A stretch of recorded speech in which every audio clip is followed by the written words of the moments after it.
I try not to get into this mess because trade and stock and all that stuff is not for me. It's not my thing. But I feel bad. I feel bad for these people directly affected by, it's just basically we're the rich. I keep on pitting the poor and the have-nots against one another. I wish I could just sit down with the leadership of the world, of this country in particular, but of the world, and let them know that we all in this together. We don't need a G20 or nuclear summits and all this other stuff for anybody with good common sense to know that we all in this together. And as a United States citizen, I do feel a little bit hogtied because we all as people, this economy and all this other bullshit, we all need to be able to survive. You can't choke off Iran. You can't choke off China. You can't choke off Mexico. We depend on Mexico. Mexico depend on us. We depend on China. China depend on us. So it's up to everyone to respect the others.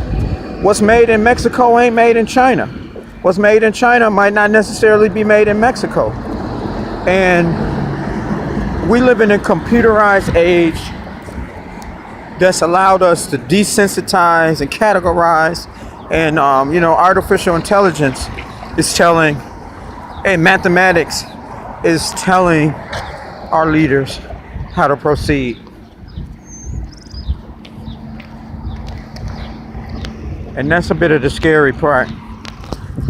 Because if you say, all right, well, we sell, $500 million worth of whatever, and because if we raise the price by this much, we'll raise this much more money. Well, that's good, but that extra dollar or that extra $100 or $1 million, $1 billion has to come from somewhere. And it takes away from other things. And we're just stuck in a cycle of who has the biggest economy, who has the biggest weapons, who has the most, technological advancements. It's funny to me to watch Apple and Samsung fight over basically what's to me is who invented the wheel, right? I used to drive a tow truck, and one particular trip I was talking to some people and I told them, can you imagine who invented the wheel?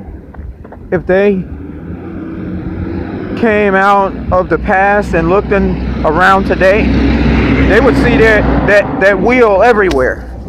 They'd see it on cars and bicycles.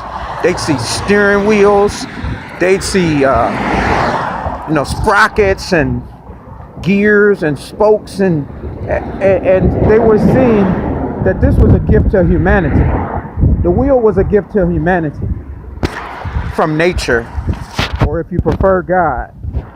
The wheel is an invention that it benefits everybody on earth. Everyone on earth. So what makes other technologies, worldwide technologies, owned by somebody? Can you imagine if somebody said they own the wheel? It's so easy to copy.